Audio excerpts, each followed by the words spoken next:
Hey girls, welcome back to All Things Girly with Rhea. Okay, grab a snack, put your hair up, and get comfortable because today we're talking about something that hits way too close to home for a lot of us.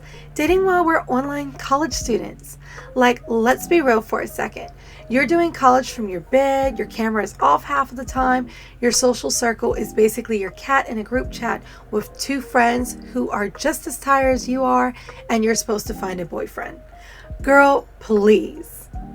Half the time you don't even remember what day it is, and the other half you're answering discussion posts about marketing theory in your pajamas with a messy bun. That's not actually the meet cute they show in rom-coms.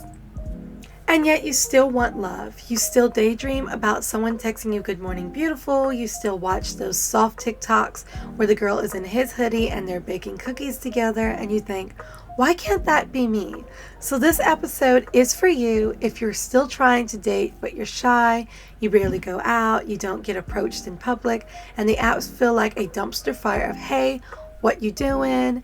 We're going to talk about what that feels like, why it's so hard right now, and how you can still create real connection without losing hope or your self-esteem. Because girl, you're not ugly, you're not unworthy, you are just definitely not too late for love. You're just in your quiet season, and quiet does not mean unlovable. Let's start with the reality. Being an online college student is lonely. No campus party, no cute guy who asks to borrow your pen in class, no accidental eye contact in the library. You finish your Zoom lecture and boom, you're all alone again in your room. You go from screen to screen all day school, Netflix, TikTok, and the only people you can see on the screen too. That can mess with your mind. It's like you're watching life happen, but not in it. Sometimes you log off after turning in an assignment, and you just sit there like, wow, I literally didn't speak to a single human today. And then you wonder why you feel unattractive or unseen. But how can anyone see you when you're never around people? It's not your fault your lifestyle just doesn't create many opportunities for romance. That's the truth no one talks about. Meanwhile, you see your friends on campus talking about their crushes from English class or the guy they met at the coffee shop, and you're like, must be nice to be in public. But it's not jealousy, it's the aching feeling of missing out on a chapter you've never even gotten to live. You might scroll through Instagram seeing everyone posting couple pictures and vacations and my person captions, and you're just over here posting your latte and hoping someone comments a heart. And let's be honest, some days you start believing it's your fault. Maybe you're too quiet. Maybe you're not pretty enough. Maybe you need to dress different or post more. But no, girl, listen. To me, you are not the problem. You just don't have the same exposure as other people, and that's okay. You're not boring, you're focused. You're not antisocial, you're selective. You're not ugly, you're just not around the right eyes yet. And then there's the part nobody warns you about, the mental spiral that happens after too many nights alone. You start thinking maybe you'll never get married, maybe you'll never get the movie type love. You'll start feeling like you don't even belong in the dating world because you don't know how to flirt or make the first move. But girl, nobody really knows what they're doing, even the people who look confident are wiggling it. You just don't see their awkward moments. So stop beating yourself up for not being the girl who walks into a room and gets noticed immediately. Some of us are slow burn girls. People fall for our energy after they get to know us. That's not a flaw, that's a superpower. And let me just say, if you ever feel like you're too quiet to be noticed, remember that peace is magnetic. Not everyone wants chaos. There are guys out there who notice the soft girls, the ones who listen more than they talk. But if you're stuck inside your room 24/7, they can't find you yet. That's why we'll talk later about small ways to put yourself out there without losing your comfort zone. But for now, just breathe and remember, and remind yourself, you're not behind, you're just in a different routine. Let's be real, school is already draining. Between assignments, deadlines, and trying to remember to eat something other than snacks, the last thing you want to do is go to the party and pretend to be social. So don't feel bad if you choose peace over people. There's no rule that says you have to meet your boyfriend in college. Plenty of people meet their person later, and when they do, they're actually ready for it. So for now, focus on becoming the version of yourself that you'd want to date. The one who loves her own company, the one who knows what she deserves. All right, let's get into the emotional side because this is where most of us start spiraling. That no one wants me feeling. It's heavy. You log on, you see couples holding hands on campus, girls doing boyfriend hauls on TikTok, people soft launching every other week, and you just sit there like, what's wrong with me? You start to feel invisible. You walk through Target, cute outfit on, headphones in, and nobody even looks twice. Then you start questioning everything, your hair, your weight, your skin, your voice. It's like your brain becomes a critic that never clocks out. But let me tell you something, girl. Being unseen doesn't mean you're unworthy. It just means your story hasn't started yet. Some girls are fireworks, loud, bright, instant attention. Others are candlelights, steady, slow, peaceful. The candlelight girls don't get noticed in the noise, but when someone finally sees them, they can't look away. You are that. And listen, rejection hurts, even small ones. When a text goes unanswered or a guy you liked ends up talking to someone else, it hits your self-esteem hard. You start thinking maybe you'll never be chosen, but rejection isn't proof you're not enough. It's proof you're being redirected. Sometimes God or the universe or whatever you believe in is protecting you from connections that would drain you. You think you want attention, but what you actually need is peace. So if no one's chasing you right now, maybe it's just because life is teaching you to chase yourself first. Now let's talk about the thing that makes almost every modern girl roll her eyes: dating apps. Dating apps are like a digital grocery store full of people, and you walk in thinking, okay, maybe I'll find something cute. Then after 5 swipes, you realize half of the shelves are empty.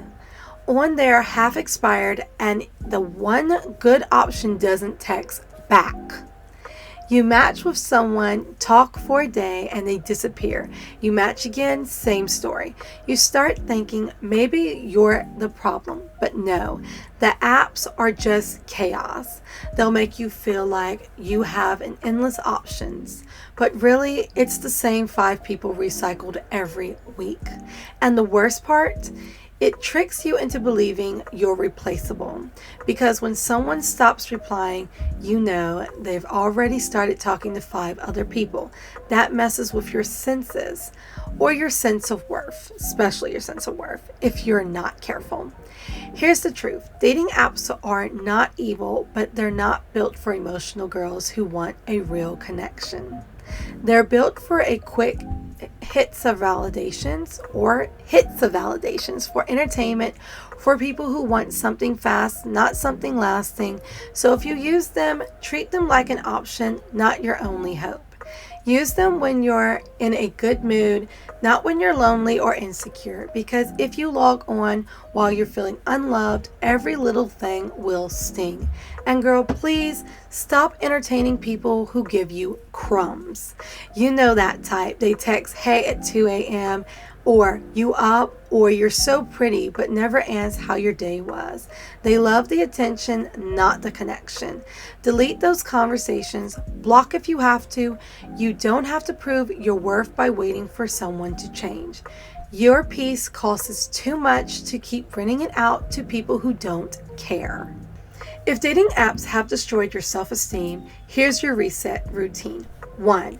Delete them for a week. No swiping, no checking who matched you, nothing. Let your nervous system calm down. 2. Unfollow the perfect couple content. You don't need a constant reminders of something that's not in your season yet. 3. Do something that makes you feel pretty again. Paint your nails, redo your hair, take selfies just for you, not for likes. 4. Remind yourself that being single is not a punishment, it's prep time.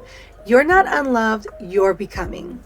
And another thing, if you ever find yourself thinking, no one wants me because I'm too shy, please stop apologizing for your personality.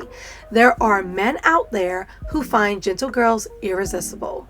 Guys who don't want loud or flashy, they want soft, kind, and grounded. You're just not in the right environment yet. If your current circle doesn't see your value, change your circle, not yourself. Let's talk about flirting. When you're an introvert, because I know it's awkward, you don't want to be cringe, you don't want to say the wrong thing. So start small. If you're on campus, smile when someone holds the door, compliment a hoodie, answer a question in class. You're not flirting to get something, you're practicing comfort around people. Online girls, you can do this too. Join hobby groups, gaming servers, book clubs, anything where you can just talk. When you stop obsessing over whether someone will like you, you actually become more attractive. Sometimes the reason dating feels impossible is because you're comparing a real life to other people's highlight reels. You see a couple post a perfect video, but you don't see the arguments, the therapy, the compromise. Love isn't a photo shoot. It's patience, forgiveness, and work. So stop thinking everyone else has it figured out. A lot of people are just pretending. You're doing the real work, healing, learning, figuring yourself out. And when your love story starts, it's going to last because you actually grew first. Girl, you're not invisible, you're rare. And rare things don't get picked up every day. They get found once, cherished and kept forever. Don't rush the process. Don't lower your standards because you're tired of waiting. You can be both, lonely and valuable at the same time. All right, girl, let's talk about healing because that's where real glow-ups start. Whether you're getting over or going through a breakup, or you've just never had a boyfriend, it's starting to sting. This is your reminder. Healing isn't boring, it's sacred. This is the era where you learn how to treat yourself the way you want someone else to. You stop chasing validation and start building peace. You start asking, how can I love myself better? Instead of, why doesn't anyone love me? Healing isn't always pretty, though some days you'll be fine. Other days you'll cry at 2 a.m. to a playlist called Heartbreak but Make It Romantic. That's okay. The trick is not to unpack and live there. Cry, vent, then do something nurturing. Wash your face, light a candle, stretch, pray, because every time you take care of yourself after being hurt, you have to teach your heart that you can survive disappointment. Let's be real, breakups during college hit differently. You're already juggling deadlines and now you've got emotional homework too. You'll be tempted to fill the space immediately. New guy, new talking stage, anything to distract you. But that's like putting a band-aid on a deep cut. You need air first, not pressure. So here's what I want you to do. Go on a solo redate. Revisit one thing you only ever did with your ex, but do it alone this time. Prove to yourself that joy wasn't attached to them. Mute them. You don't need daily reminders while you're healing. Write a closure letter, not to send, just to release. Remember, you're not starting over, you're starting wiser. Girl, listen, you are not behind. Being single for a long time doesn't mean something's wrong with you. It just means you haven't settled for halfway love. Use this time to become the kind of person you actually want to date. Learn what kind of humor you like, what kind of communication soothes you, what kind of energy drains you. When you finally meet someone, you'll know instantly if it's peace or confusion, and that's power. Many self-love habits. 1. Get dressed even if you're not going anywhere. The act of looking cute for yourself builds quiet confidence. 2. Romanticize your routine. Light a candle while you study. Use glass cups instead of plastic. Play jazz when you clean. Make life feel soft even without someone in it. 3. Speak kindly to your reflection. Stop using "I'm ugly" as humor. Your brain believes what you repeat. 4. Write affirmations that feel like texts from your future boyfriend. Example, I adore you. You make every room softer. Then read them to yourself. It sounds silly, but it rewires your mindset. 5. Move your body for gratitude, not punishment. A little walk, a stretch, dancing while you brush your teeth, it's all energy release. After a heartbreak or a long single season, flirting feels like learning a new language. You overthink every emoji, every tone, every pause. Start small. Flirting doesn't have to mean trying to get someone. It simply is showing confidence in micro moments. A smile, a playful tone, eye contact for extra 2 seconds. That's it. Practice in safe places with friends, cashiers, classmates, just to get comfortable interacting again. And remember, you have to force it. It's not chemistry, it's anxiety. The right person makes you relax, not perform. Let's talk about trust issues, because healing doesn't mean pretending nothing happened. It means you stop letting the past run your future. If someone lied, cheated, or ghosted, it's natural to assume everyone will, but not everyone will. New people deserve a clean slate, not the debris from your ex's mistake. Here's how you know you're healing. You stop stalking, you stop checking if they've viewed your story, you start caring more about your own peace than about proving you've moved on. That's growth, baby. Confidence isn't built in a day. It's built in micro moments where you choose yourself, when you say, no, I'm not texting him first, when you post a photo because you like it, when you stop apologizing for existing quietly. Confidence isn't about being loud. It's about being sure. Sure that you're enough. Sure that you're worthy. And guess what? Confidence is magnetic. It's not about being the prettiest girl in the room. It's about being the one who looks at peace. That's the kind of energy people remember. After being hurt, you want to close off. You'll say things like, I'm done with love, or I'm focusing on me. That's fine for a while, but don't harden forever. You can be healed and still hopeful. You can have boundaries and still believe in romance. The key is balance. Protect your peace, but not punish new people for old pain. Because one day, someone's going to walk into your life and you'll realize why the timing had to be later. You wouldn't have recognized healthy love before now. So if you're in your healing era right now, don't rush it. Your quiet season is teaching you self-respect, and that's what will keep you safe when love finally arrives. Keep watering your peace, keep showing up for yourself. Love isn't gone. It's just waiting until you're ready to handle it without losing yourself.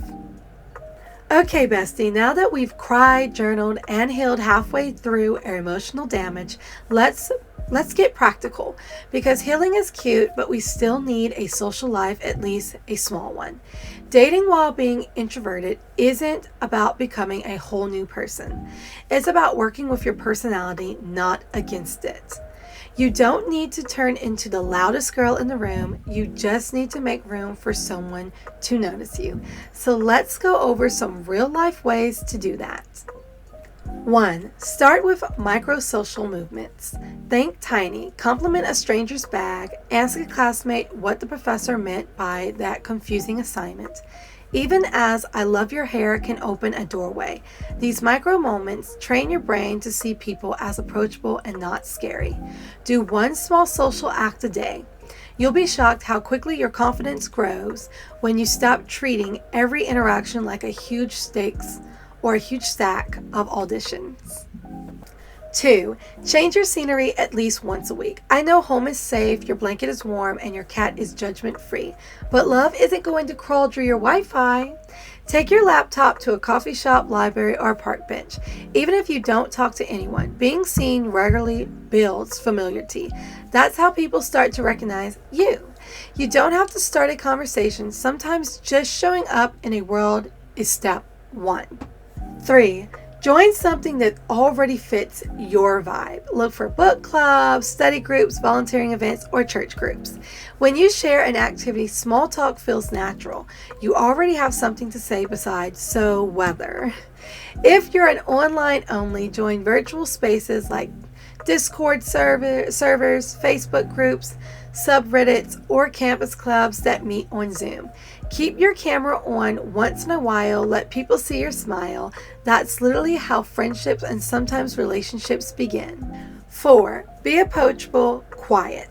There's a difference between shy and closed off. Shy is soft, closed off looks like "don't even look at me." Approachable quiet means you look comfortable, phone down, occasionally gentle eye contact, open body language. You don't have to talk much, your energy does the introduction. And trust me, someone will notice. 5. Balance masculine and feminine energy. Sometimes we swing too far into independence and we do everything ourselves, accidentally giving "I don't need anyone" energy. Confidence is beautiful, but it's okay to receive too. Let someone hold the door, say thank you, smile. That tiny openness can shift everything. 6. Stop chasing chemistry, start building connection. Chemistry fades, togetherness sticks. If a guy seems too nice or too exciting enough, slow down. Excitement is not always love. Sometimes it's anxiety in disguise. Look for peace, look for consistency. That's the type of attraction that grows stronger the longer you know someone. For my campus girls who still feel invisible, sit somewhere new once in a while. Go to at least one campus event this semester, not to find the one, but to practice existing around people. Make one friend who knows other friends. Social circles grow by connection, not miracles. And if you have social anxiety, bring a comfort item. Headphones, a fidget ring, a cute drink. Tiny things make environments less intimidating. If you're online only, your dating world is smaller, but not non-existent. Use online college group chats, local meetups, and even library study hours as gentle entry points. When you do, go out, let your posture say, "I'm open to conversation." And when you can't go out, pour energy into your hobbies because hobbies create stories and stories make you interesting to talk to later. One day it's going to surprise you. Maybe it's a friend of a friend. Maybe it's a guy from a club. Maybe it's someone you met randomly at a store. He'll answer your name and you won't feel panic. You'll feel calm because you won't be desperate anymore. You'll be ready. You'll realize the waiting season built something in you. Self-respect, patience, discernment. That's the foundation of lasting love. All right, girl, let's wrap this up with a small real talk. If you've ever cried over your phone because no one texts back, been there.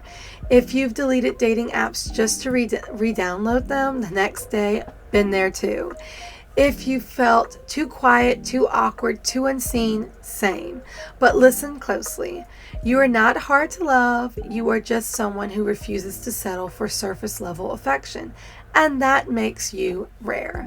Love is not skipping you, it's saving you for the right time. In the meantime, pour all that love energy into yourself. Make your room cozy, buy yourself flowers, take yourself on little dates. You deserve softness even before someone gives it to you. Recap for my girls. Being online doesn't make you unlovable, just less visible. Healing isn't a break from life, it is life. Dating apps are tools, not tests of worth. Confidence is built quietly, not overnight. Peaceful love is greater than dramatic love always. So whether you're studying in your pajamas or walking across campus today, remember, you are still allowed to feel hope for love. You're still allowed to believe good men exist. You're still allowed to be soft in a world that tries to harden you. Your story isn't delayed, it's developing. And when it finally unfolds, you'll see exactly why the wait had to happen. Until then, keep your playlist soft, your heart guarded, but open, and your standards high. Thank you for spending this time with me. Bestie, you are loved, you are seen, you are doing better than you think. This is All Things Girly with Rhea signing off. See you in the next episode. But I'll be on it always.